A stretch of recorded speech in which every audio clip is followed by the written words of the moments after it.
2021년을 이제 마무리하고 2022년을 맞이하는 시점에서 송구영신 예배 하나님 아버지 앞에 이제 드리도록 하겠습니다. 먼저 301장 찬송입니다.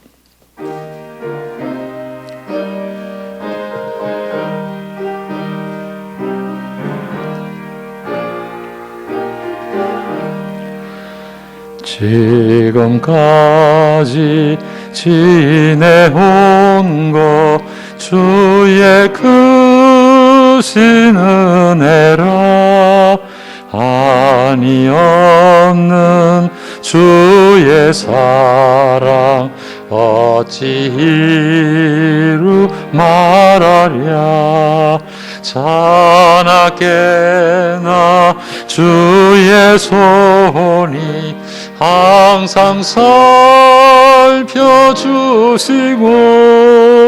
모든 일을 주 안에서 형통하게 하시네 몸도 맘도 연약하나 새 힘 받아 살았네 물불듯이 부으시는 주의 은혜 속하다 사랑 없는 거리에 나 험한 산길 헤맬 때 주의 손을 굳게 잡고 찬송하며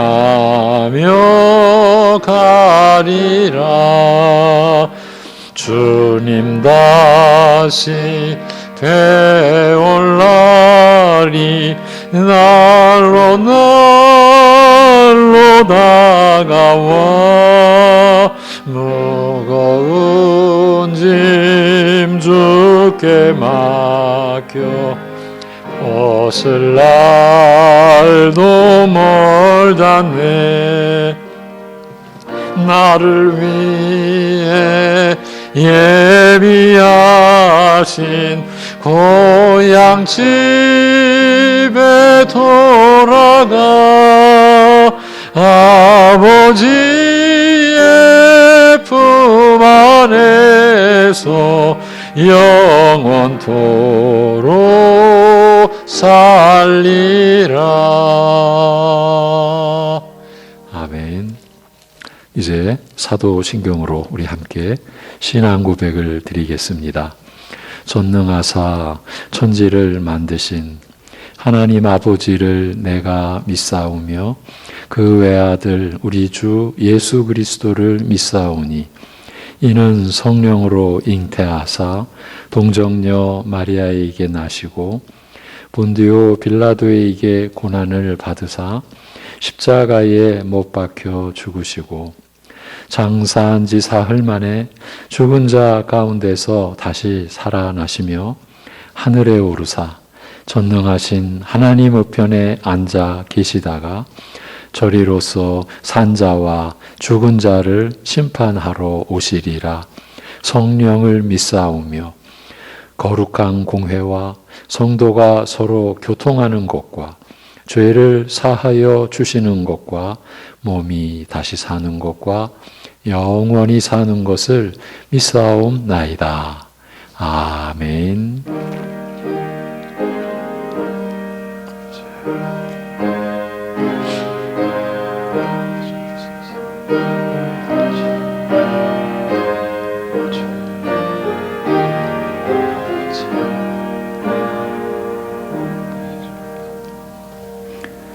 내 영혼아 여호와를 송축하라.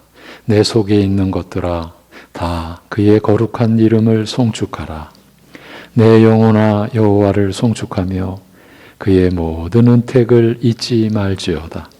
그가 내 모든 죄악을 사하시며 내 모든 병을 고치시며 내 생명을 파멸에서 속량하시고 인자와 긍휼로 관을 씌우시며 좋은 것으로 내 소원을 만족하게 하사 내 청춘을 독수리같이 새롭게 하시는도다.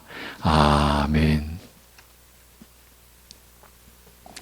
영원히 인자하시며 그 선하심과 긍휼하심이 온전하시고 풍성하신 우리 아버지 하나님, 시간의 주인이시며 역사를 홀로 섭리해 가시는 하나님의 뜻으로 우리에게 주어진 한 해를 보내고 새해를 맞이하는 시점에서 주의 백성들이 하나님을 예배드리오니 친히 이 예배를 인도하시고 주장하시고 이 예배 가운데서 말씀으로 역사하시며 찬송을 받으시며 기도를 인도하여 주옵시고 홀로 영광을 받아 주시옵소서. 우리 주 예수 그리스도의 이름으로 기도하옵나이다.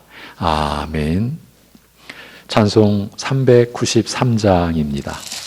393장.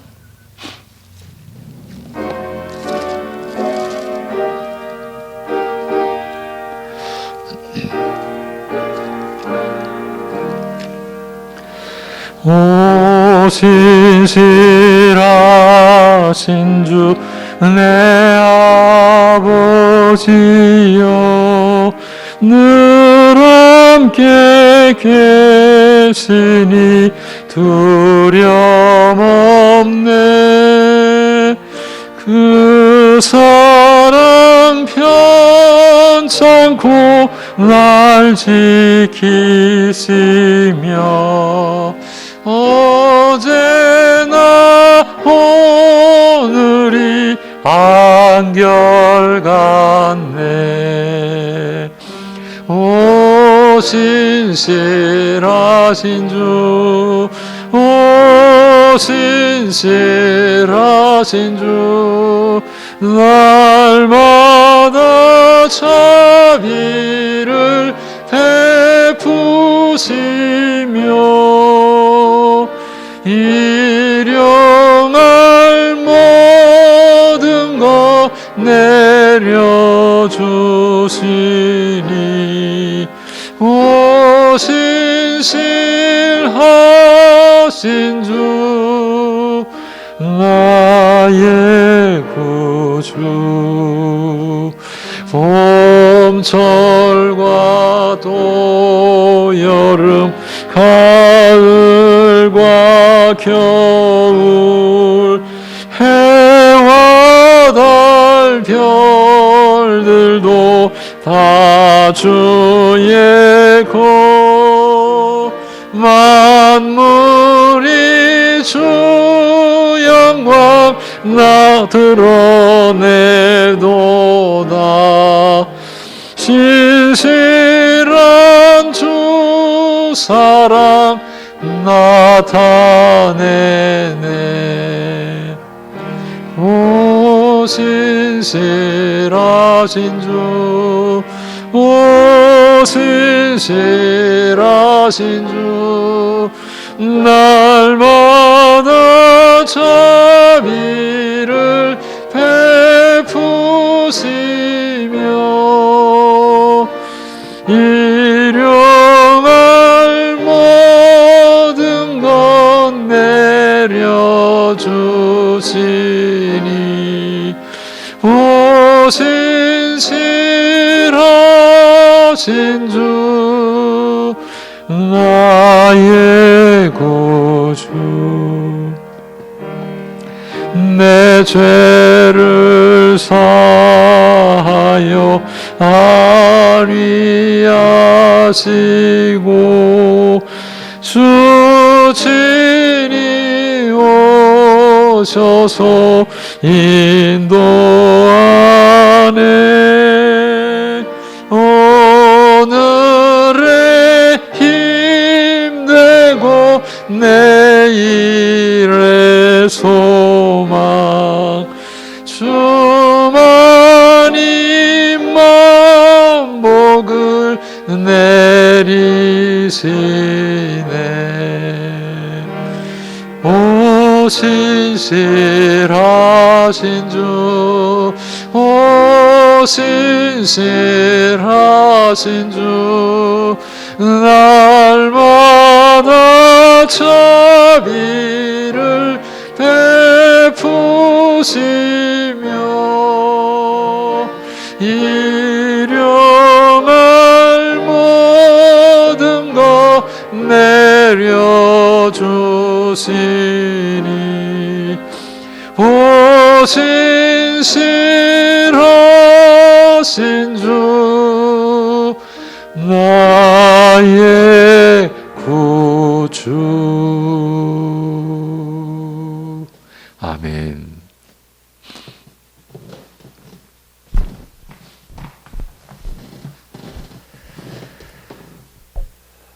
하나님 아버지, 2021년 한 해 동안 지금까지 인도해 주시고 우리를 돌보아 주시며 지켜주신 은혜에 감사와 찬양을 드립니다.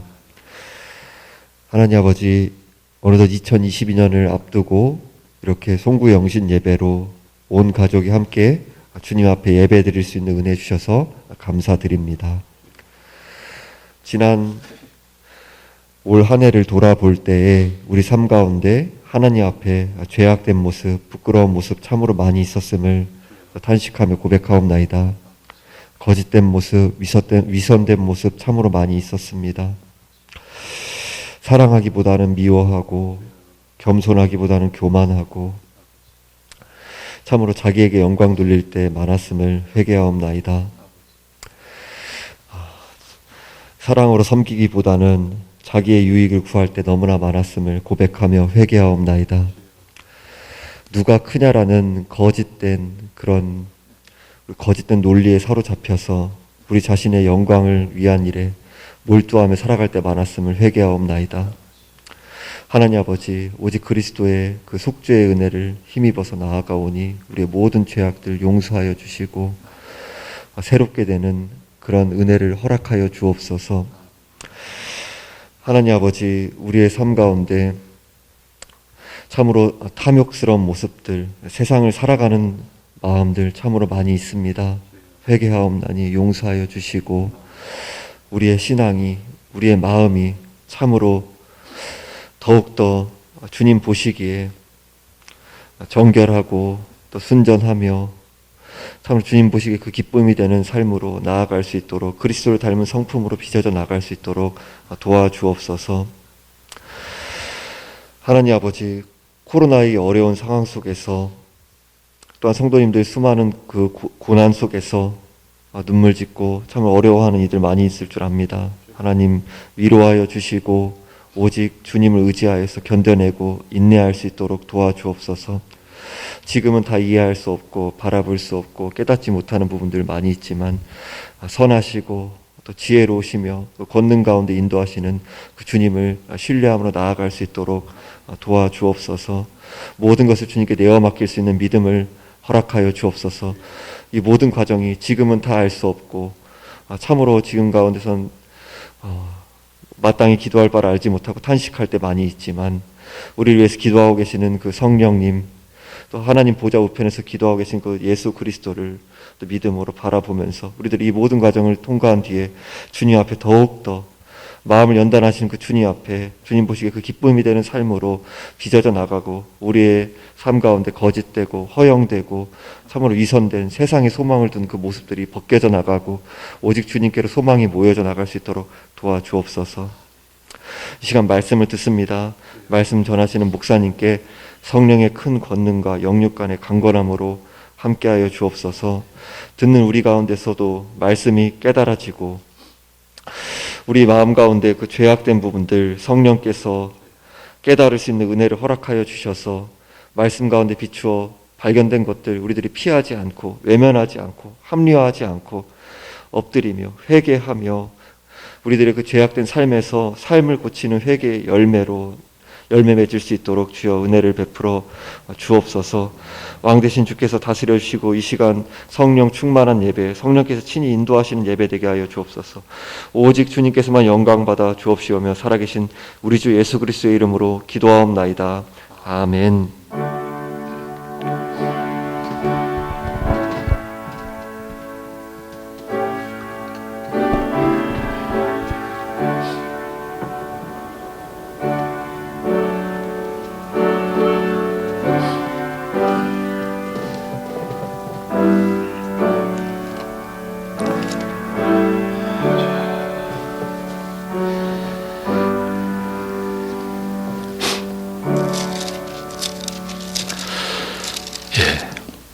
찬송 384장 찬송 후에 말씀을 전하겠습니다. 384장입니다.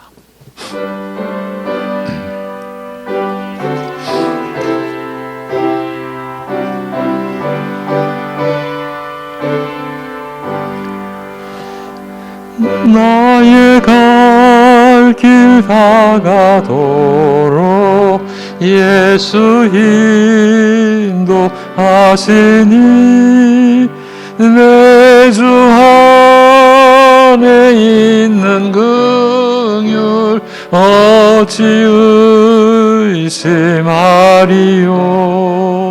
믿음으로 사는 자는 하늘 위로 받겠네. 무슨 일을 만나든지 만사형통하리라. 무슨 일을 만나든지 만사형통하리라. 나의 갈 길 다가도록 예수 인도하시니 어려운 일 당한 때도 족한 은혜 주시네. 나는 심히 고단하고 영혼 매우 가라나. 나의 앞에 반석에서 샘물 나게 하시네.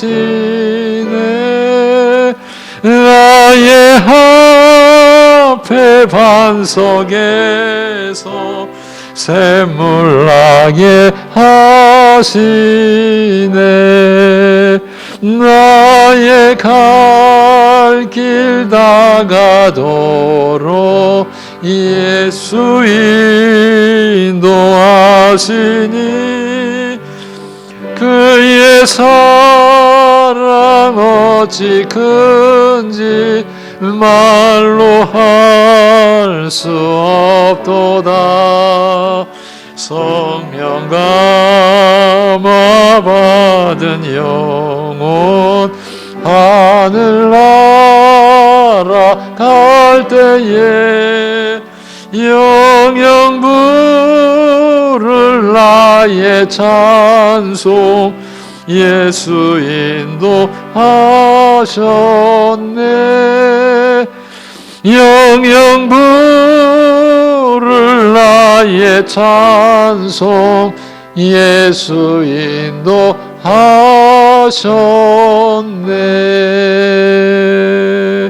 아멘.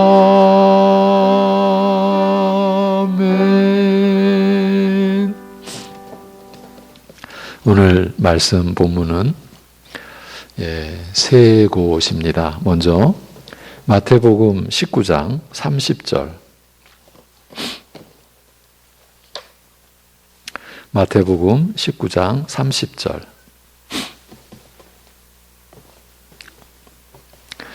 찾으셔서 우리 같이 함께 읽도록 하겠습니다. 마태복음 19장 30절.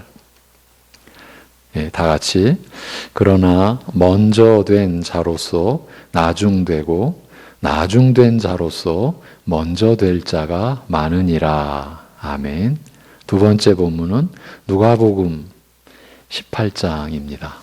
누가복음 18장 9절에서 14절. 누가복음 18장 9절에서 14절입니다. 같이 읽습니다. 다 같이. 또 자기를 의롭다고 믿고 다른 사람을 멸시하는 자들에게 이 비유로 말씀하시되 두 사람이 기도하러 성전에 올라가니 하나는 바리새인이요 하나는 세리라.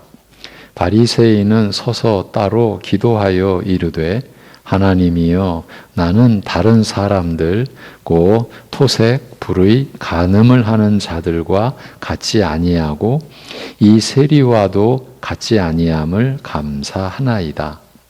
나는 일해에 2번씩 금식하고 또 소득의 11조를 드리나이다 하고 세리는 멀리 서서 감히 눈을 들어 하늘을 쳐다보지도 못하고 다만 가슴을 치며 이르되 하나님이여 불쌍히 여기소서 나는 죄인이로소이다 하였느니라.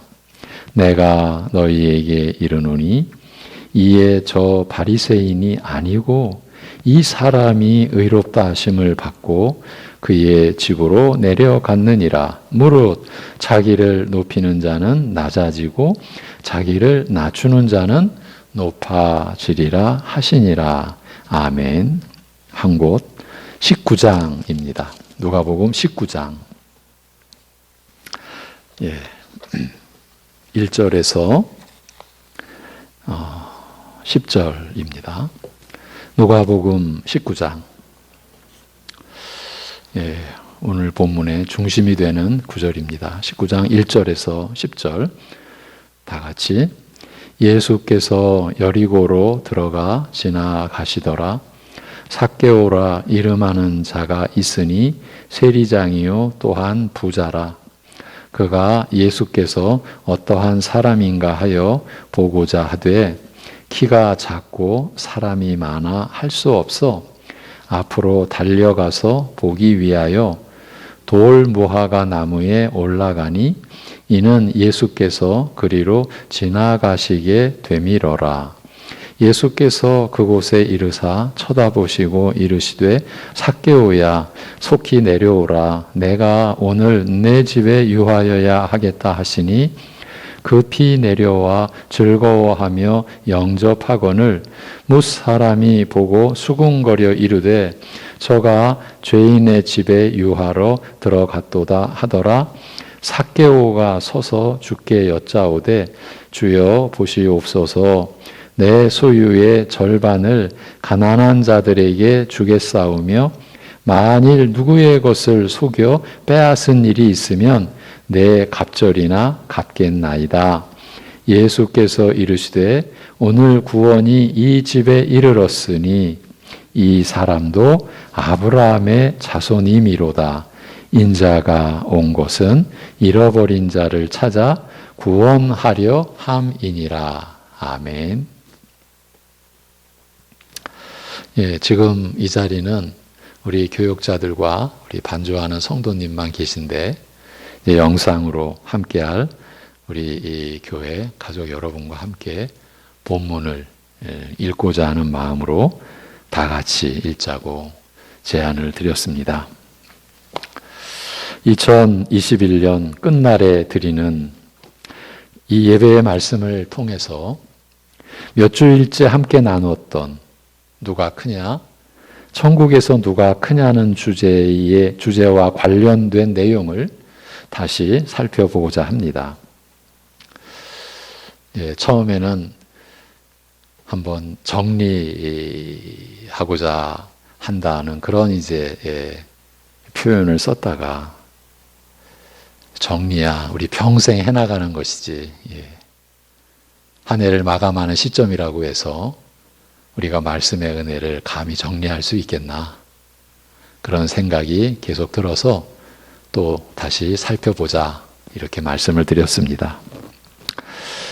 그래서 먼저 된 자로서 나중된 자의 표상이 되었던 한 부자 관원 청년과 대조되는 한 인물을 오늘 소개하려고 합니다.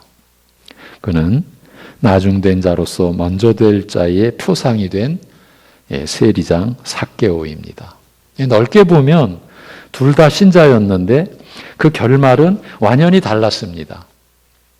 한 사람은 영생에서 멀어져 갔고 한 사람은 영생을 지닌 자의 모본이 되었습니다.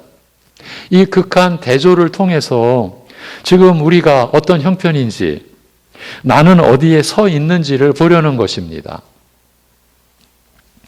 지난주 성탄절 주간에 한 공영 방송이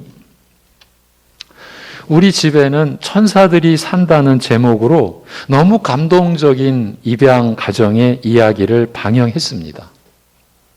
한 교회에서 만나 결혼하여 아들, 딸을 낳은 신자 부부가 똑같이 아들, 딸을 입양하여 8살, 6살, 4살, 3살 이 4명의 자녀를 기르는 그 가정은 그대로 천국이었습니다.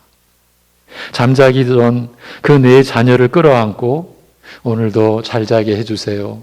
예수님의 이름으로 기도합니다. 아멘. 이라고 한 그 기도가 화면에 자막으로 그대로 나타나기도 한 그 장면들 속에는 신앙으로 이렇게 살게 되었다는 고백도 담겨 있었습니다. 너무 은혜로웠고 너무 감사했습니다.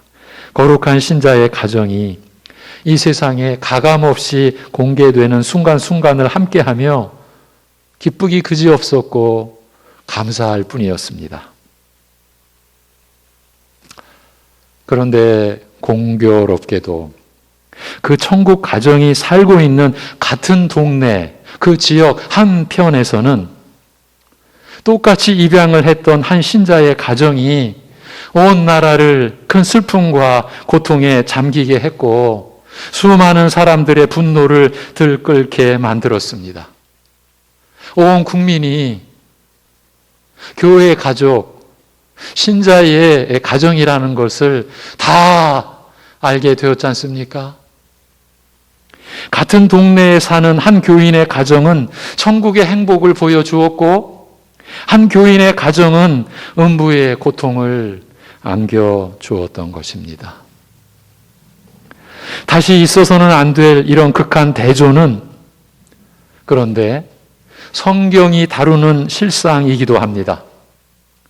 오늘 그 한 부분을 우리가 확인하게 될 터인데 이런 시도를 하는 이유는 우리 자신을 돌아보기 위함입니다. 성경 말씀은 이런 극한의 대조를 통해 극한의 대조죠.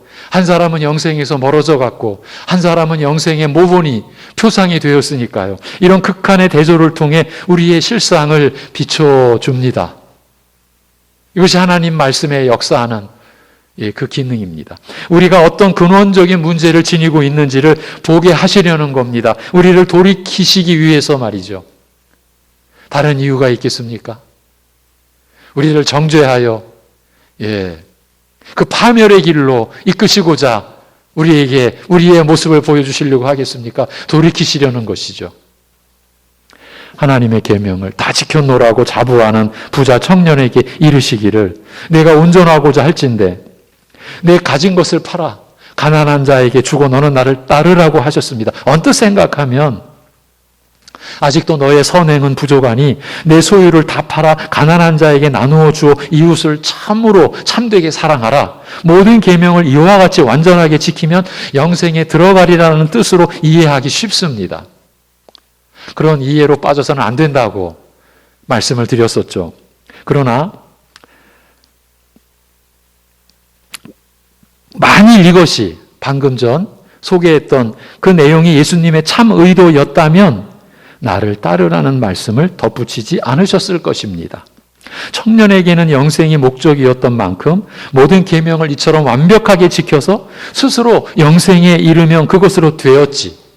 굳이 예수님을 따라야 할 필요는 없었기 때문입니다. 그런데도 굳이 나를 따르라고 하신 것은 주를 따르는 것이 청년의 간절한 관심사인 영생을 얻는 것과 깊은 관계가 있기 때문이라고 할 수 있습니다. 사실 예수님께서 청년에게 하신 말씀에서 가장 중요한 것은 이 한 부자 관원 청년에게 하신 말씀에서 가장 중요한 것은 바로 나를 따르라는 명령이었습니다. 이것이 청년에게 가르치고자 하신 영생의 도리의 핵심이요. 가진 것을 다 팔아 나누어 주라는 명령은 나를 따르라는 이 명령을 설명하는 부수적인 내용에 불과하였습니다.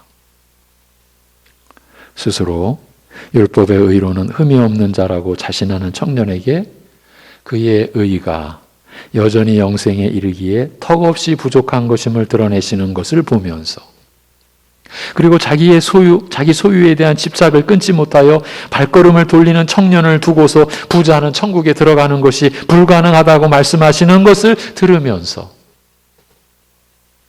구원은 사람으로서는 불가능한 일이요 오직 하나님으로서만 가능하다라고 선언하시는 말씀을 들으면서 베드로는 예수님께서 청년에게나 자기들에게 요구하시는 것이 결국 자기를 부인하고 나를 따르라는 것임을 깨닫게 되었습니다. 결국 자기를 부인하고 자기 십자가를 지고 주님을 따르라고 하시는 것이구나. 그걸 깨닫게 되었습니다.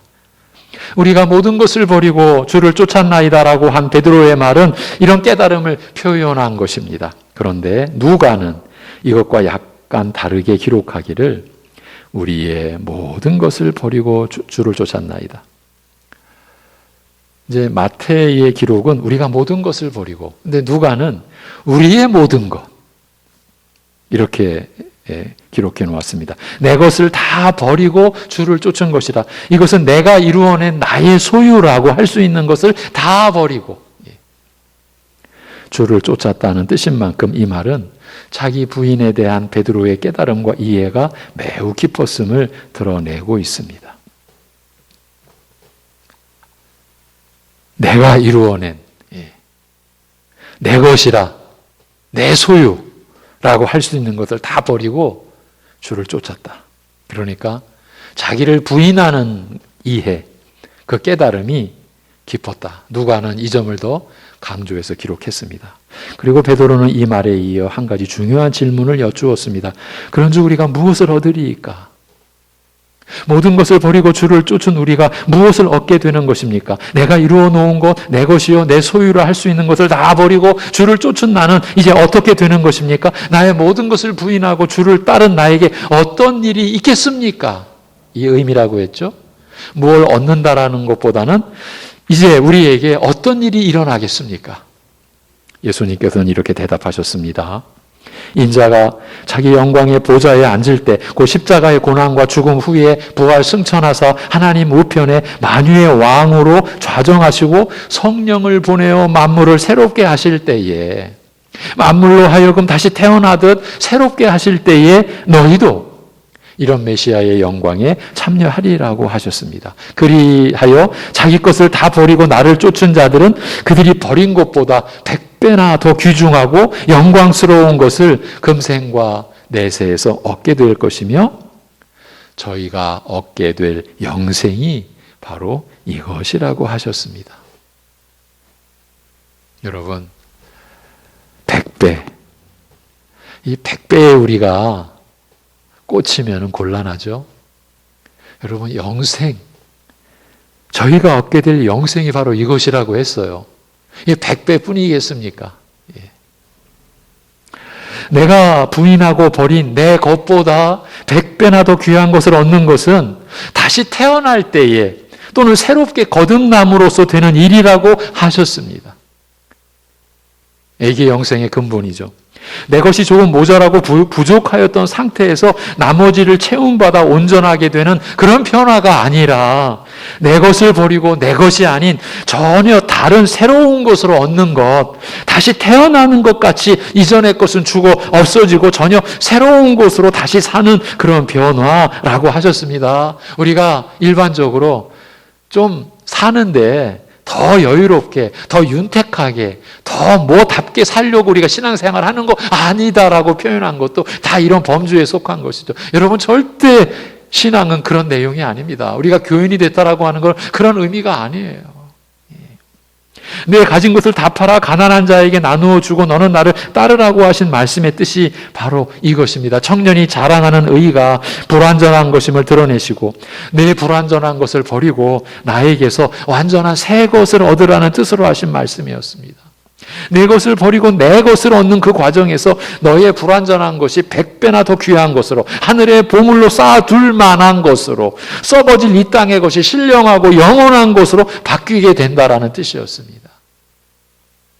여러분에게 일어난 일이 바로 이런 차원, 이런 내용입니다. 이것은 신자의 어느 한 부분에서만 일어나는 일이 아닙니다. 그의 영혼은 물론이요, 그의 마음과 생각과 말과 행실, 그의 삶 전체에서 일어나는 변화요, 금생뿐 아니라 내세에도 적용된다는 것입니다. 워낙 광범하고 포괄적인 것이라 이런저런 부분에서 이렇게 저렇게 변한다는 말 대신 다시 태어난다. 성령으로 중생하는 것이라 새 사람이 된다고 하신 것이에요. 그러니까 베드로가 우리가 다 우리의 것을 다 버리고 주를 쫓았는데 우리에게 어떤 일이 일어나겠습니까? 라는 질문에 이렇게 답하신 거예요. 다시 태어난다. 성령으로 중생하는 것이라 새 사람이 된다. 자기를 부인하고 주를 따르는 믿음이 어떤 것인지 이렇게 깊이 가르치시면서 예수님께서는 마지막에 이런 말씀을 덧붙이셨습니다. 오늘 본문입니다. 그러나 먼저 된 자로서 나중되고 나중된 자로서 먼저 될 자가 많으니라. 우리가 몇 주 동안 살펴오면서 이 구절에 의미하는 바가 얼마나 심각한 것인지, 사실 얼마나 두려운 내용인지 우리가 좀 살피고 왔죠. 그저 우스갯소리로 들을 내용이 아닙니다.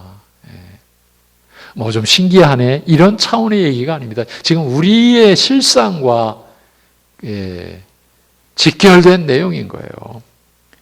지금 우리 안에 어떤 일이 일어나고 있느냐면요, 먼저 된 자로서 나중되는 일이 일어나고 있고요, 나중된 자로서 먼저 되는 일이 지금 일어나고 있는 거예요. 지금 우리 안에.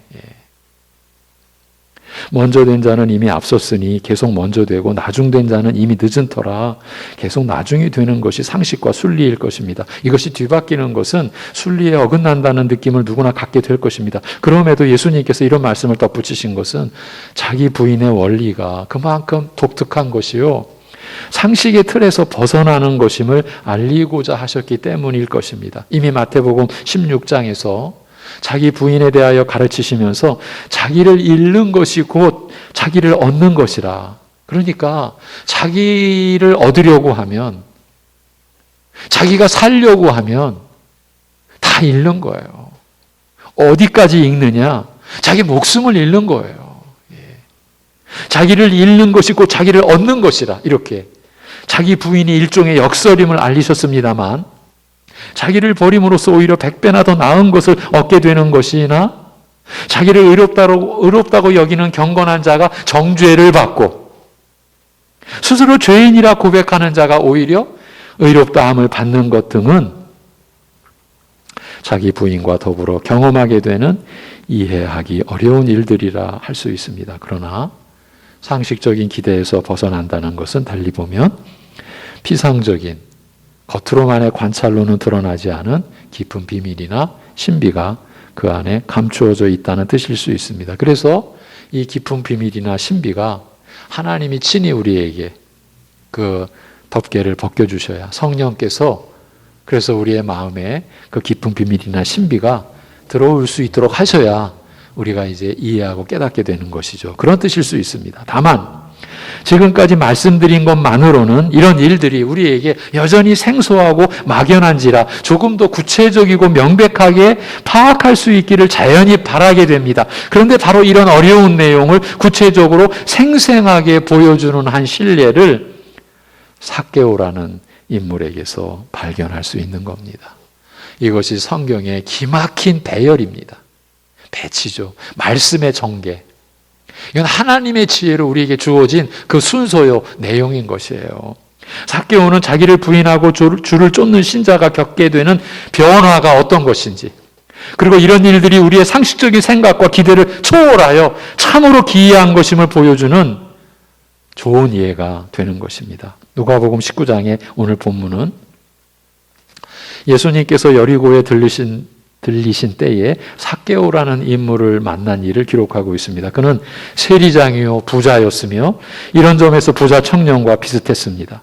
두 사람 다 같이 상당한 재산가였으며 청년의 관직과는 성격이 다를지 모르나 삭개오 역시 하급 세리가 아니라 여러 명의 세리를 수하에 두고서 여리고 지역의 징세를 관장하는 세리장이었습니다.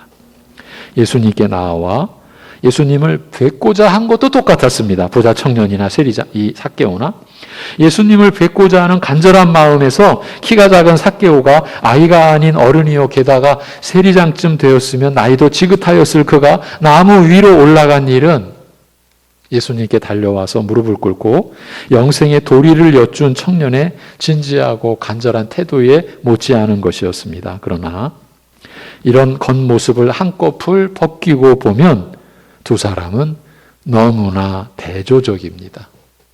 이제 여러분 긴장하셔야 됩니다. 지금 하나님의 말씀이 이런 인물을 대조적으로 우리에게 제시하는 것은 우리의 현실이 그렇다라는 겁니다. 지금 우리 안에 이 대조적인 모습이 지금 같이 있는 거예요. 이 나라 교회 안에, 한 교단 안에, 한 지역의 교회들 안에, 그리고 한 교회 안에 이런 대조적인 지금 형상이 지금 실제하고 있다라는 거예요. 이 두 사람은 너무나 대조적이었어요.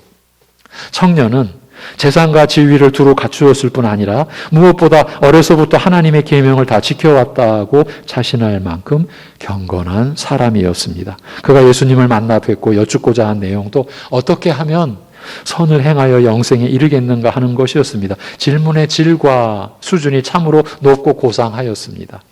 이런 면에서 삭개오는 부자 청년과 정반대였습니다. 당시 세금 징수 방법은 이제 인두세 같은 직접세, 그 인두세는 사람의 지위, 고하 이거 아무 상관없이 각 개인마다 내는 세금을 가리켜요. 그 인두세는 그 직접세는 로마가 직접 징수하였으나 통행세, 통관세 같은 간접세는 경매를 통하여 로마로부터 징수권을 취득한 자가 자기 임의로 세액을 정하여 거두었습니다. 이처럼 세금 징수권을 사들여 세금을 거두던 인물이 바로 세리장이요. 이들은 많은 이익을 얻고자 징수권을 사들인 액수보다 훨씬 높은 세금을 거두었기 때문에 사람들로부터 원성을 샀습니다. 그러니까 여리고 지역의 그 간접세를 올해 10을 이제 그 로마 당국에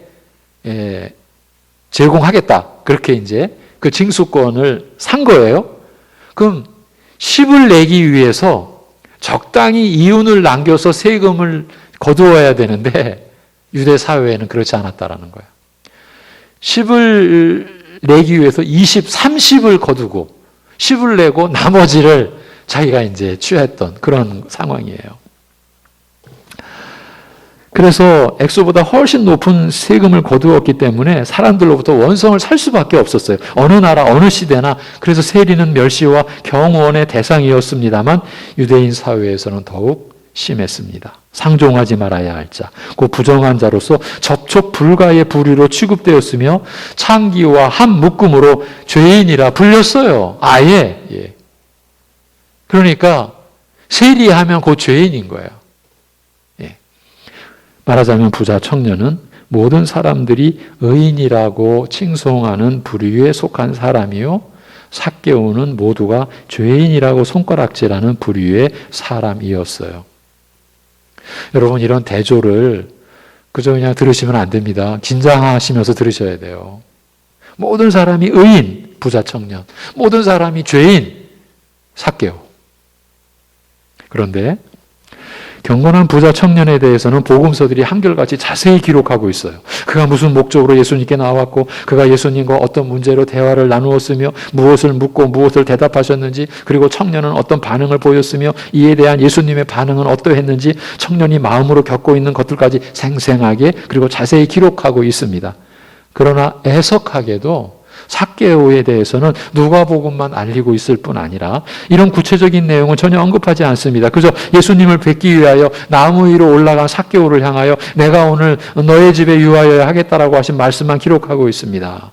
그러나 성경이 간단하게 기록하였으니 그 일 자체도 단순한 일이었을 것이라고 생각하는 것은 잘못입니다. 말하자면 예수님께서 삭개오의 어린 나이와 같은 천진함을 사랑하셔서 그에게 호의적인 태도를 보이신 것이라고 생각해서는 곤란하다라는 뜻이에요. 여러분 성경을 그렇게 볼 수가 없어요. 키가 작은 삭개오가 예수님을 보리라는 생각으로 나무 위에 올라간 일이 어린아이처럼 단순한 호기심으로 별 생각 없이 행동한 그 천진한 짓이었다라고 보는 것은 잘못입니다. 철없는 아이 같은 삭개오의 행동은 그 안 깊은 곳에 비극을 감추고 있는 희극이었다고 할 수 있어요. 비록 키는 작았으나 그는 어린아이가 아니었습니다. 세상 모든 사람의 손가락질과 멸시에도 끄떡없이 버티고 남을 철석 같은 사람이었습니다. 그는 험난한 과정을 거쳐서 세리장의 지위에 올랐을 것이며 그런 만큼 부자 청년과는 달리 나이도 지긋하였을 것입니다. 삭개오는 훌륭한 가정에 태어나 부모의 따뜻한 보살핌과 경건한 가르침을 받아 어려서부터 하나님의 말씀을 사모하고 지켜온 부자 청년과는 달랐습니다. 바깥 세상의 험한 풍파로부터 보호받으면서 온실의 화초처럼 곱게 자라온 부잣집 도련님과는 근본적으로 달랐습니다.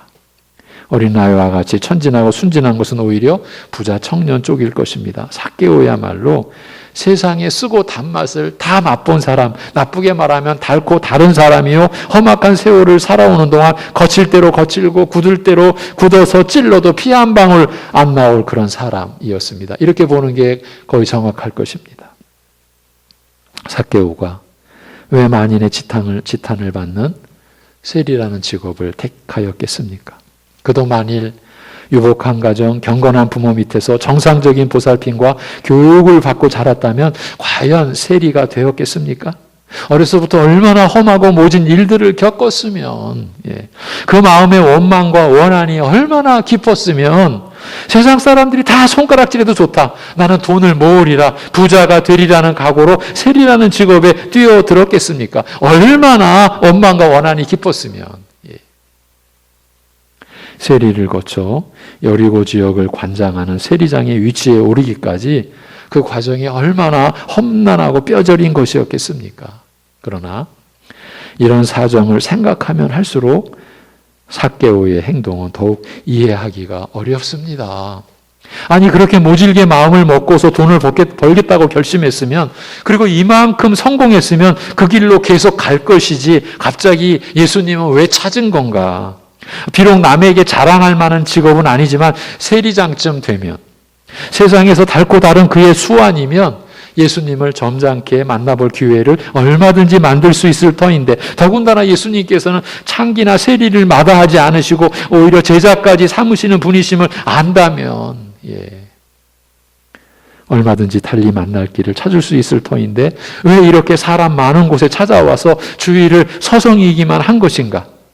그가 얼마나 간절하게 예수님을 만나려고 하였으면 나이 채면 불구하고 나무 위에 기어 올라갔겠는가? 그 이유가 무엇이었겠는가?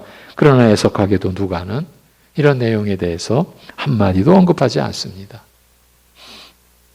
그러나 누가가 기록하여 남긴 내용만으로도 삭개오가 예수님을 만나 뵙고자 한 이유가 단순히 호기심 때문이 아니라는 것만큼은, 쇠와 돌같이 굳어진 그의 마음조차 억누를 수 없었던 절실한 이유와 사정이 있었을 것이라는 것만큼은 짐작할 수 있어요.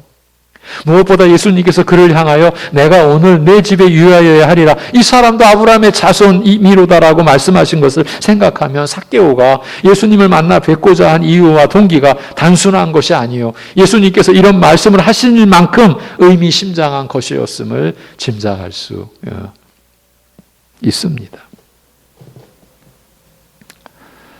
특히 기쁨으로 주를 영접하고 즐거워하면서 재산의 반을 가난한 자에게 나누어 주며 토색한 것은 4배나 보상하겠다라고 한 것은 지금 예수님과 삭개오 사이에서 일어나고 있는 일들이 평범하거나 피상적인 일이 아니라는 것을 보여주고 있습니다. 그런데 이처럼 중요한 내용에 대해서 누가가 침묵하고 있다는 점이 잘 이해가 되지 않는 거예요. 분명히 알려야 할 중요한 내용인데도 기록하지 않았다면 혹시 누가가 이러한 내용을 다른 방법으로 우리에게 알리고 있지 않은가라고 생각할 수 있을 것입니다. 쉽게 말하자면 전후 내용에서 이런 것들을 충분히 짐작할 수 있기 때문에 반복을 피하고자 기록하지 않았을 가능성을 생각해 볼 수 있는 것이에요. 사실 누가복음 18장과 19장의 전체 내용을 살펴보면 매우 중요한 사실을 발견할 수 있습니다. 부자 청년의 이야기와 삭개오의 이야기는 한 짝을 이루면서 바로 우리가 두 번째 본문으로 삼았던 그 누가복음 18장 9절 이하 바리새인과 죄인 세리에 관한 비유. 두 사람이 기도하는 내용을 보셨지 않습니까? 바리새인의 기도, 죄인 세리의 기도. 이 비유의 뜻을 설명하는 구체적인 사례로서 기록되었기 때문인 거예요. 다시 말씀드려요. 이 부자 청년의 이야기와 삭개오의 이야기는 한 짝을 이루면서 바로 그 앞에서 바리새인과 죄인 세리에 관한 비유의 뜻을 설명하는 구체적인 사례로서 기록되었기 때문이라는 말이에요. 그러니까 바리새인이 기도한 내용, 그렇게 기도할 수 있는 사람이 누구냐? 한 부자 관원 청년, 한 죄인 세리의 기도, 그렇게 기도할 수밖에 없는 그런 인물 속에 일어난 변화, 그걸 나타낸 인물이 세리장 삭개오, 이렇게 짝을 이루고 있다라는 거예요. 누가복음 18장 19장이. 지금 이 부분만 그렇지 않아요. 우리가 이러한 성령께서 우리를 이끄시는 이 성경을 그대로 우리가 보는 그런 전제하에서 보면 어디나 잠언도 시편도 그렇게 보여지게 되는 거예요. 앞뒤 구절이 아무 관련 없는 얘기가 아니에요. 스스로 의롭다고 생각하고 자기의 의로움을 자랑하였으나 하나님으로부터 그의 의의를 인정받지 못한 한 바리새인의 한 구체적인 예로서 부자 청년의 일을 기록하고 있으며, 가슴을 치며 스스로 죄인임을 고백하고 오직 불쌍히 여겨달라고 하였을 때 하나님께서 의롭다고 여겨주신 세리의 구체적인 예로서 삭개오의 일을 기록하고 있는 것이에요. 앞에 18장은 비유예요. 그 비유의 실제적인 예로서 한 부자 관원 청년 그리고 세리장 삭개오가 이렇게 기록되어 있는 거예요. 따라서 바리새인과 부자 청년, 세리와 삭개오의 상관관계를 통하여 우리는 삭개오의 사정을 충분히 짐작할 수 있는 것이에요. 짐작컨대 부자 청년은 바리새인과 같이 스스로 하나님 앞에서 의롭다고 생각하며 자신이 행한 의의를 자랑한 반면, 삭개오는 멀리 서서 감히 하늘을 향하여 눈을 들지도 못하고 자신의 죄를 통회하며 오직 하나님께 긍휼히 여겨주실 것을 구한 세리와 같은 자세로 예수님께 나아갔을 것입니다. 그는 지금까지 악한 마음을 품고 살아오면서 지었던 갖가지 죄로 인하여 언제부터인가 견디기 어려운 고통을 겪게 되었으며, 바로 이처럼 죄로 얼룩진 자신의 부끄러운 삶과 그로 인해 겪는 그 고통을 가지고 예수님을 뵙고자 한 것입니다. 스스로 의를 행하여 영생에 이르고자 하였던 부자 청년은 어려서부터 힘써 쌓아온 자기의 의로움을 가지고 예수님께 나아와 영생의 도리를 여쭌 반면, 삭개오는 자신의 죄 문제를 가지고 예수님께 나아온 것입니다. 한 사람은 자기의 의로움을 가지고 예수님께, 한 사람은 자신의 죄 문제를 가지고 예수님께. 여러분, 이 대조를 보셔야 됩니다. 자신의 죄로 인한 고통과 두려움이 너무나 절박하였기 때문에 동시에 이 죄 문제를 예수님께서 해결해 주시리라는 기대와 믿음 역시 간절하였으므로 예수님께서 어떤 분이신지, 과연 내가 듣고서 믿은 그대로인지 확인하고자 어쩌면 이미 이러한 믿음으로 얻은 마음의 평안과 기쁨을 이기지 못하여 예수님을 한번 뵙기 위해 찾아왔다가 급기야 나무에 올라가기까지 하였으리라 여겨집니다. 여러분, 조금 전 세리장쯤 되면 점잖은 아주 멋있는 그런 자리 마련해서 오시죠. 그렇게 초대해가지고 예수님을 뵐 수도 있는 그런 지위, 그런 현실적인 넉넉함이 있었던 그런 세리장. 그런데 그가 나무 위에까지 올라가서 주님을 뵙고자 했다. 그건 이미 예수님이 누구신지, 감히 자기 집에 초대하고자 그런 지금 분이 아니라는 것.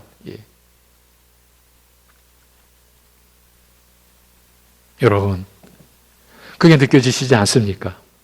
이미 이러한 믿음으로 얻은 마음의 평안과 기쁨을 이기지 못하여 예수님을 어찌하든지 한번 뵙기 위해 찾아왔다가 급기야 나무에 올라가기까지 했던 그의 모습. 그게 좀 느껴지지 않습니까? 예수님께서는 바로 삭개오의 이런 믿음을 보시고 내가 오늘 내 집에 유하리라고 하셨으며 삭개오는 예수님의 이런 부르심과 약속을 기쁨으로 영접하였던 것입니다.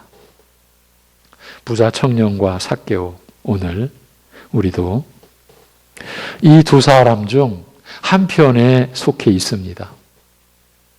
이도 저도 아니라고 할 수는 없습니다. 지금 어느 쪽인지 겉으로 드러나지 않았을 뿐 둘 중 한편입니다. 앞에서 이미 말씀드렸습니다. 둘 다 지금 교인입니다. 둘 다 신자라고 볼 수 있어요. 그런데 결말은 완전히 달랐어요. 지금 예수님께 나아온 중심과 자세가 완전히 달라요. 이걸 우리가 지금 봐야 되는 거예요.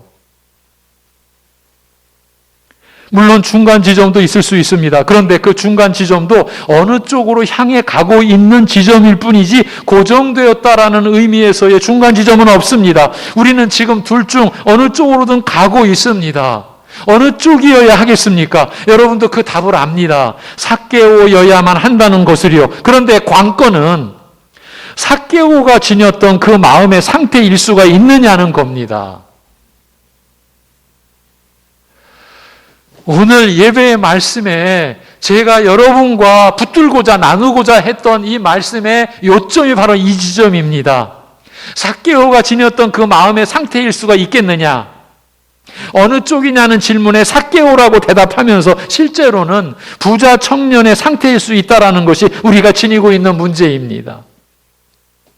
그래서 자신의 죄 문제를 가지고 예수님께 나아올 수가 없는 겁니다. 더 정확히 말하면 자신의 죄로 인한 고통과 두려움이 그렇게 절박하지가 않은 겁니다.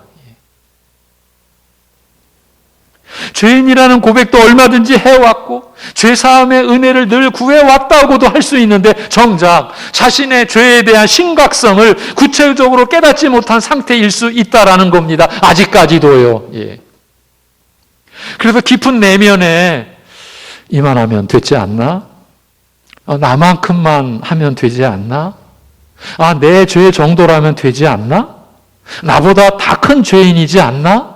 이런 심사를 숨기고 있을 수 있다라는 얘기입니다. 그렇다면 결과적으로 바리새인인 겁니다.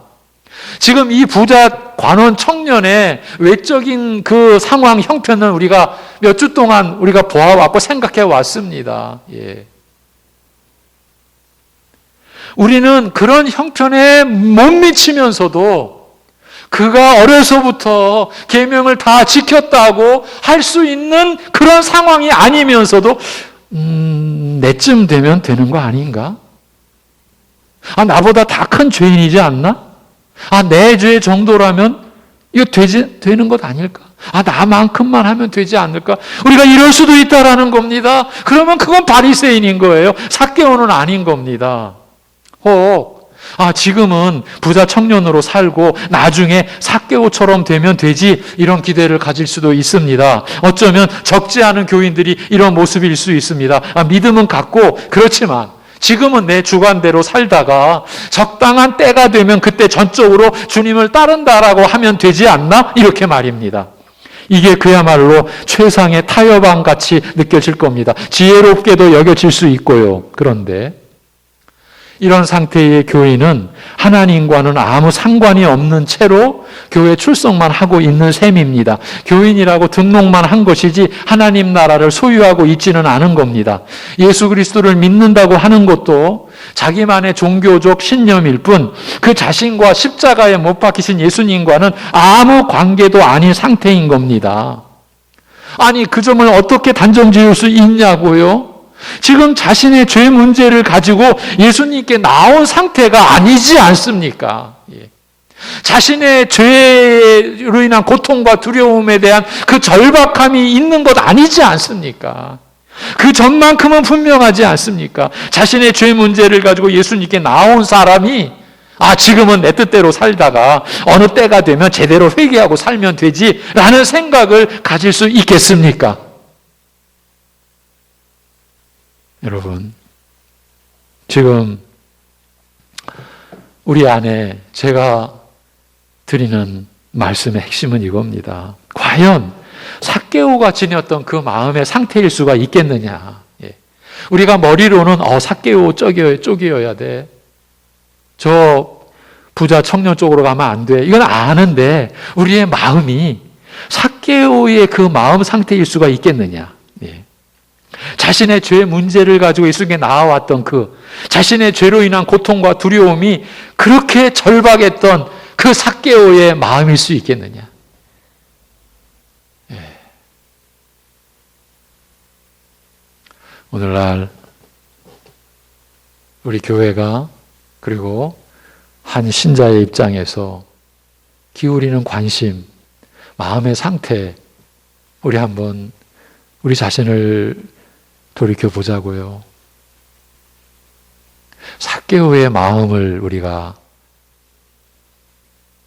흉내조차도 낼 수 있을까요?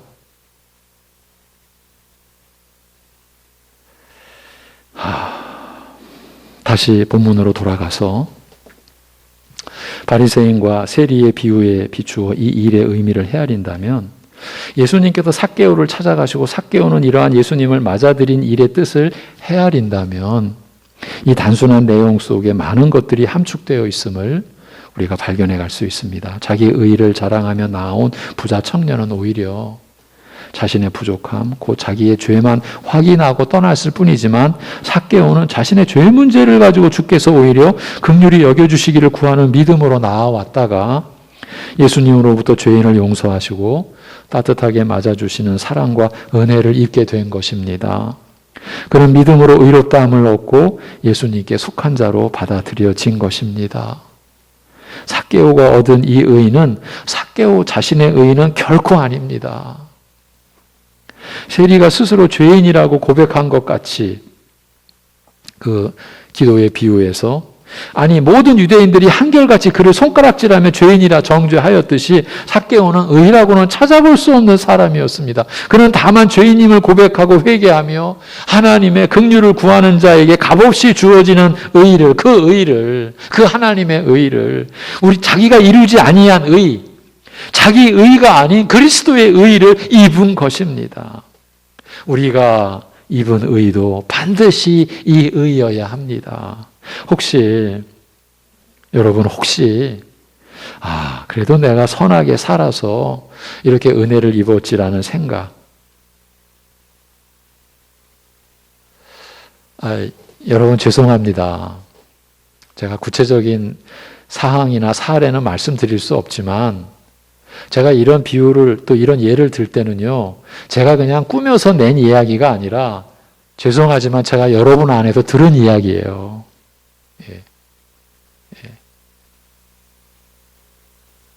여러분이 하신 이야기를 제가 지금 예로 들어드리는 거예요. 그래도 내가 이만큼 선하게 살아서 은혜를 입었다고. 그런 생각이 추호라도 있어서는 안 됩니다. 그러면 바리새인이신 거예요. 그 부자 청년 편인 거예요. 아주 그 부자 청년과 껌딱지처럼 딱 붙어있는 지금 상태인 거예요.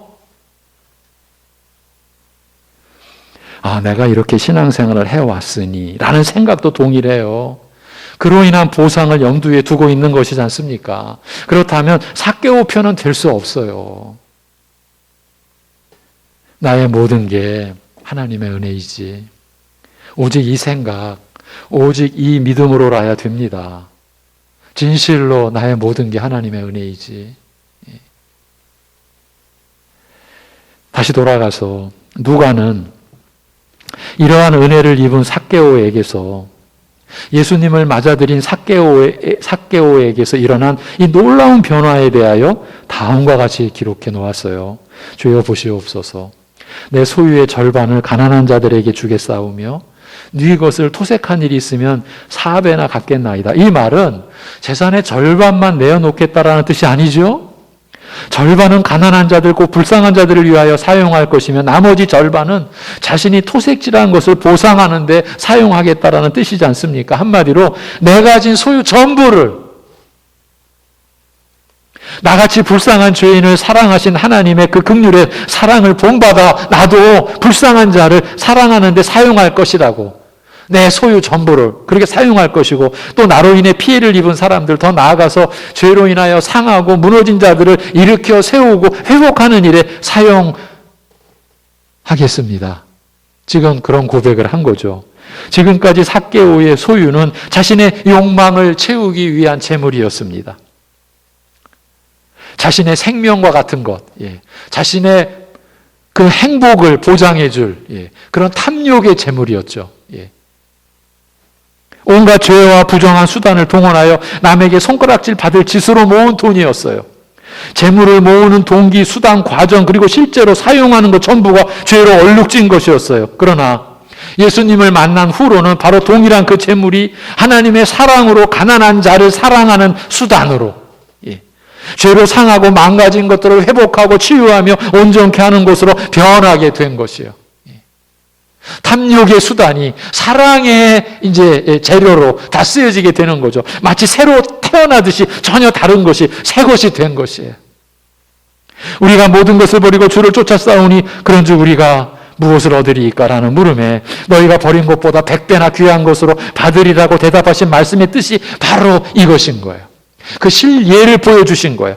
죄에서 시작하여 죄로 끝나는 불의한 재물이 변하여 완전히 새 것이 되어 많은 사람을 살리는 재물이 되었으니 하나님의 사랑으로 무사람을 사랑하는 재물이 되었으니 모든 사람을 해치던 재물이 사람을 살리고 유익하게 하는 것이 되었으니 어찌 100배만 낫다라고 할 수 있겠습니까? 1000배, 10,000배 도저히 비교할 수 없을 만큼 더 귀중한 것으로 다시 새롭게 태어난 것입니다.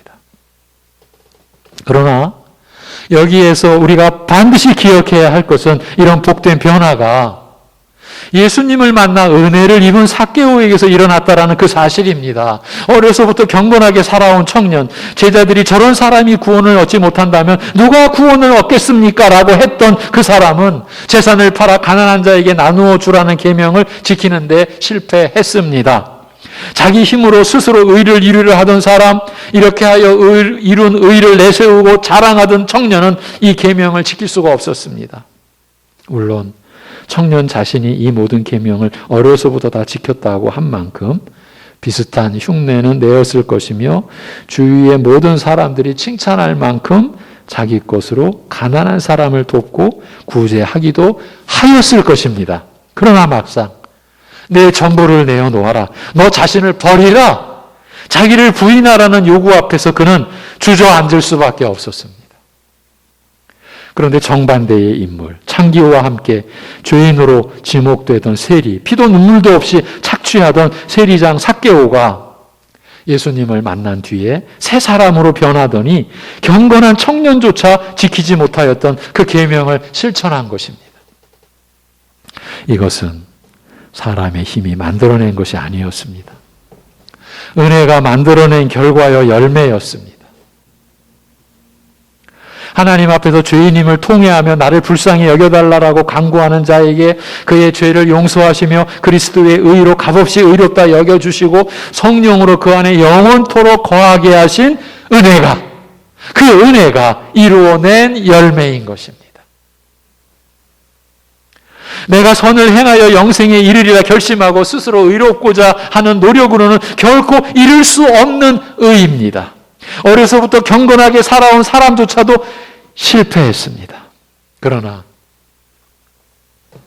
은혜를 입은 사람에게는 이 일이 가능합니다. 예수님을 만난 사람에게는 이러한 변화가 일어나는 것입니다. 이것은 오직 은혜로 이루어지는 것이기 때문에 내가 어느 사도보다 많이 수고하였으되, 누구의 소리죠? 누구의 고백이죠? 바울 사도. 그러나 나의 낮은 것은 내가 아니요 나와 함께 하신 하나님의 은혜라고 분명히 알고 고백하는 것입니다.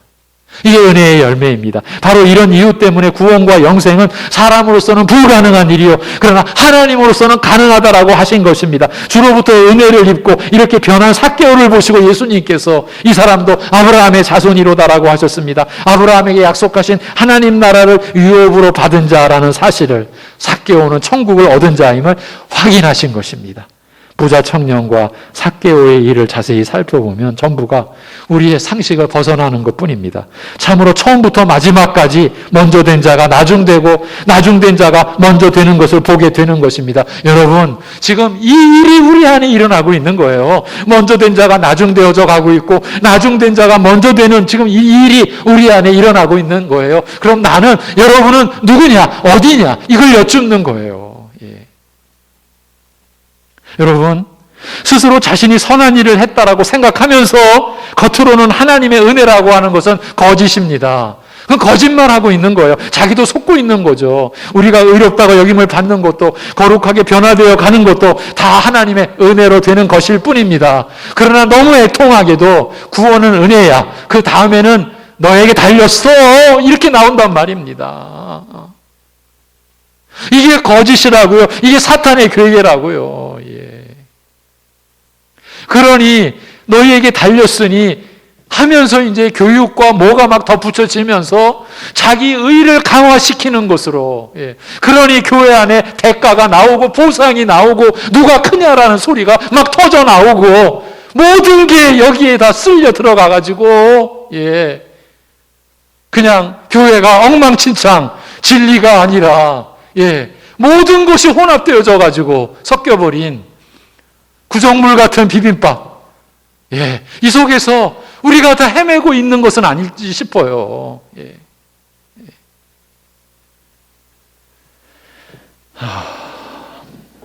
여러분, 자신이 말씀에 순종하여 주님을 따름으로 선한 일을 행하는 그 자체가 하나님의 은혜라는 점이 그대로 믿어져야 합니다. 그렇지 않으면 바리새인이 되어가는 겁니다. 어떤 결말이 기다리겠습니까? 그 결말은 성경만이 보여줍니다. 그래서 우리가 두려워해야 하는 겁니다. 이제 마무리하겠습니다. 처음으로 돌아가서 같은 지역의 두 교인의 가정 중 한 가정은 생명과 사랑이 충만해져 가는 것에 반하여 한 가정은 사망과 미움이 득세했던 것처럼 지금 나의 신앙이, 우리의 가정이, 우리의 교회가 이 둘 중 한 곳으로 향하고 있습니다. 이 점은 누구도 부정할 수 없고 누구도 회피할 수 없는 우리의 현실입니다. 예. 뭐 인생이 여유롭고 뭐 사태가 뭐 이런 상황이라도 뭐 나는 평안하고, 여러분 그런 것들의 가치를 제가 부정하는 게 아닙니다. 그러나 정작 근본적으로, 예, 지금 우리가, 예, 어디에 있는지, 우리가 무엇을 두려워하고 뭘 염려해야 되는지, 지금 우리가, 예, 정신을 쏟고 있는 일이 무엇이겠습니까? 예. 온 세계가, 예, 엊그제가 그 코로나 바이러스가 전 세계적으로 가장 확진자가 팽창했던 그날이 바로 엊그제입니다. 예. 지금 상황은 그런 상황입니다. 위드 코로나, 이미 삭제된 말입니다. 예. 그 말이 나온 지 얼마 됐습니까? 예. 그런 상황에서 우리는 지금 모든 면에서 정신을 못 차리고 있습니다. 그런데 그렇다고 해서 우리가 지금 한 부자 관원 청년 쪽에, 아니면 삭개오 편에 이런 것도 지금 분간 못하고, 예, 우리가 있다면 우리는 지금 한 해를 보내고 새해를 맞는 그런 중심에서, 하나님의 사람으로서 가져야 할 중심에서 우리는 완전히 실패자인 것입니다. 예. 예배를 못 드립니다. 예배의 소중함을 우리가 얼마나 알아왔습니까? 함께 모여 기도 못합니다. 기도의 가치, 기도의 본질을 우리가 얼마나 제대로 알아왔습니까?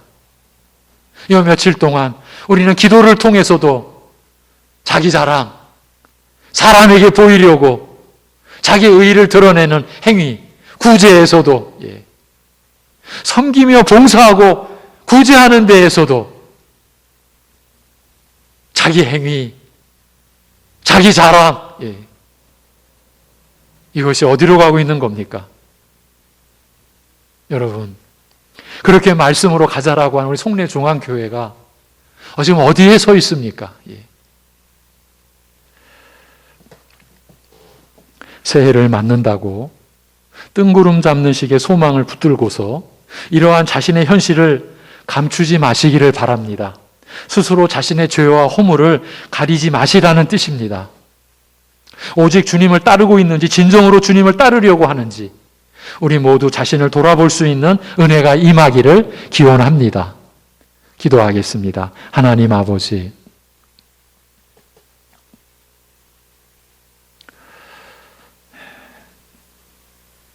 하나님께서 우리를 지으셨고 하나님께서 우리를 자기 양 삼으신 이 은혜에 대하여, 이 생명에 속한 은혜와 우리가 신자로 하나님의 사람으로 살아가는 이 은혜에 대하여 우리가 날이 갈수록 더 분명하게 똑똑하게 알고 느끼는 것이 아니라 거짓된 은혜로 모든 것을 두루뭉실하게 만들어버리고 그리하여 분별의 지혜를 더 잃어버리고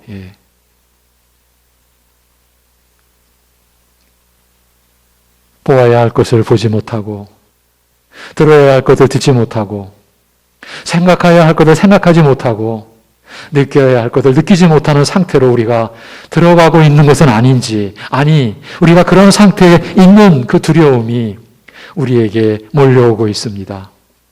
하나님 아버지, 우리 자신을 볼 수 있게 하여 주옵소서. 우리가 진정 주님을 따르고 있는지 따르려고 하고 있는지, 그러기 위하여 자기를 부인하고 자기 십자가를 지는 그 하나님의 은혜를 우리가 간절히 바라고 구하고 있는 것인지, 신앙이라는 명분을 가지고 그저 자기의 그 안일한 평강과 눈앞에 그 욕망을 채우고자 그러고만 있는 것은 아닌지 우리 자신을 보게 하여 주옵소서. 하나님 아버지,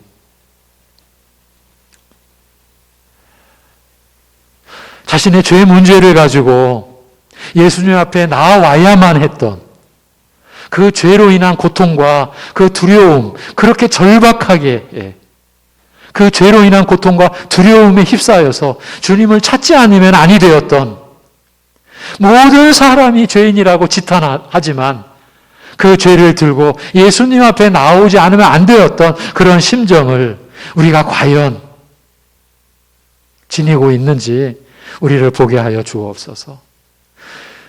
그런 죄쯤이야 이제는. 어쩌면 우리가 이러고 있는 것은 아닌지. 그래서 나 아닌 남 얘기를 이렇게 쉽게 하고 내가 하나님 앞에서 갖는 죄악된 모습에 대해서는 너무나 관대하고 이 세상과 가족과 이웃의 그 허물에 대해서는 그렇게 정신 차려 그렇게 똑똑히 분별해낼 수 있는 그 이유가 도대체 무엇인지 우리 자신을 보게 하여 주옵소서. 하나님 아버지, 참으로 믿음이 갖가지 변장을 하고 교회 안에 침투하여 우리 성도들의 하나님을 향해 나아가는 길을 회방하고 가로막고 그야말로 혼란케 하고 혼돈케 하는 끊임없는 이 죄악된 이 상황, 사단의 괴계 속에서 하나님이 우리를 붙들고 계시고 하나님이 우리의 하나님, 나의 하나님이시고 하나님이 그 크신 인자하심으로 우리를 붙들고 계신다라고 하는 그 믿음에 우리가 이르러서 때로는 육신의 말할 수 없는 고통과 사회적인, 경제적인, 관계적인 면에서 그야말로 목숨이 있는 것이 더 괴로울 만큼 힘든 상황 속에서도 하나님은 우리 하나님, 나의 생명은 하나님의 생명, 나의 영원한 복락은 하나님께서 약속하신 그 하나님의 말씀으로 주어진 것임을 믿을 수 있는 그 믿음을 우리가 지금 과연 지니고 있는 것인지 아닌지 우리 자신을 볼 수 있게 도와주시옵소서. 하나님 아버지, 그래서 자기 생각대로 자기 주관대로 예배 나오면 나오고 안 나오면 안 나오고 말씀을 들으면 듣고 안 들으면 안 듣고 이런 식으로 우리가 가는 것은 결코 주님을 따르는 것이 아니라고 하는 그 통렬한 깨달음과 회개가 우리 안에 일어날 수 있도록 하여 주시옵소서. 하나님 아버지, 이러한 변화가 우리 각자에게 그리고 가정 안에서 그리고 우리 교회 안에서 일어나서 새해에 진정 주님을 따르는 새 사람, 새 본성, 새로 거듭난 그 형상이 나타나고 그 이른 양을 찾아 그 삭개오를 향해 오셨던 예수님의 발걸음처럼 교회 안에 이른 많은 양들을 찾는 그러한 새해가 될 수 있도록 우리에게 주님으로 인하여 주어진 소망을 붙들고 나아갈 수 있는 새해가 되도록 인도하여 주시옵소서. 이 모든 것을 주님께 의탁하오며 주 예수 그리스도의 이름으로 기도하옵나이다. 아멘. 407장 찬송하겠습니다. 407장입니다.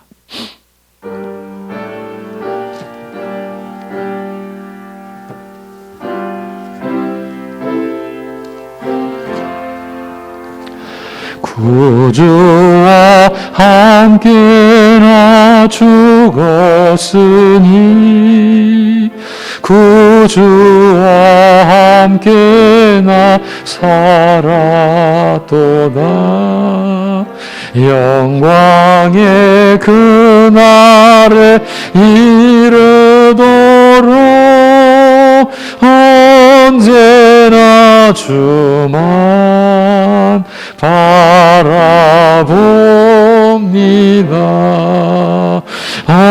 언제나 주는 날 사랑하사 언제나 새 생명 주시나니 영광의 그날에 이르도록 언제나 주만 바라봅니다. 마음속에 시험을 받을 때와 무거운 근심이 있을 때에 주께서 그때도 같이 하사 언제나 나를 도와주시네. 언제나 주는 나 사랑하사 언제나 새 생명 주시나니 영광의 그날에 이르도록 언제나 주만 바라봅니다. 뼈아픈 눈물을 흘릴 때와 쓰라린 마음으로 탄식할 때 주께서 그때도 같이 하사 언제나 나를 생각하시네. 언제나 주는 날 사랑하사 언제나 새 생명 주시나니 영광의 그날에 이르도록 언제나 주만 바라봅니다. 내 몸의 약함을 아시는 주 못 고칠 질병이 아주 없네. 괴로운 날이나 기쁜 때나 언제나 나와 함께 계시네. 언제나 주는 날 사랑하사 언제나 새 생명 주시나니 영광의 그날에 이르도록 언제나 주만 바라봅니다.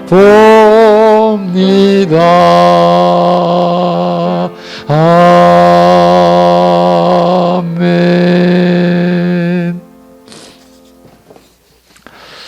예, 교회 소식과 관련하여 먼저 죄송하다는 말씀을 드립니다.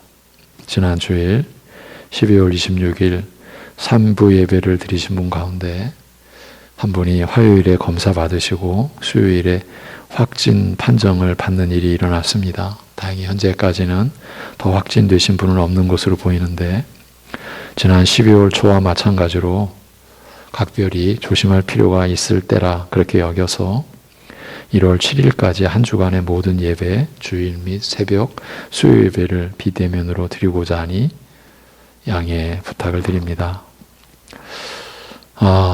담임 목사로서 죄송하기 그지없습니다. 신년 첫 예배를 대면으로 함께하지 못하는 점에 대한 참 그 애석함과 안타까움 말할 수가 없습니다. 이제 다른 사항은 오늘 긴급공지 사항으로 보내드렸으니까 잘 참조하시고요. 비대면으로이지만 이번 주일은 신령 감사 예배로 드립니다. 다른 사항은 여러분들 이전 것으로 또 오늘 보내진 것으로 잘 참조하시기 바랍니다. 이제 제가 축도함으로 2021년 끝날에 그리고 새해를 맞이하는 그 시점에 드려진 이 예배 마무리하도록 하겠습니다.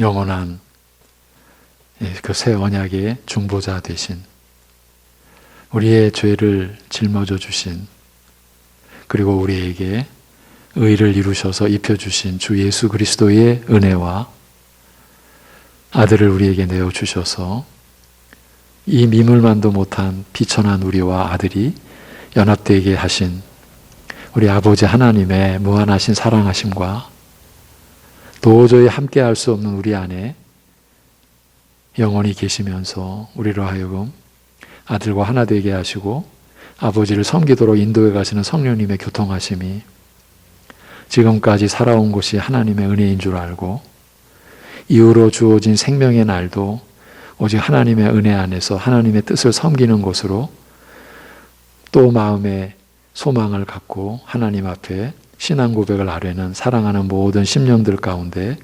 영원토록 함께 하시기를 주님의 이름으로 축원하옵나이다. 아멘.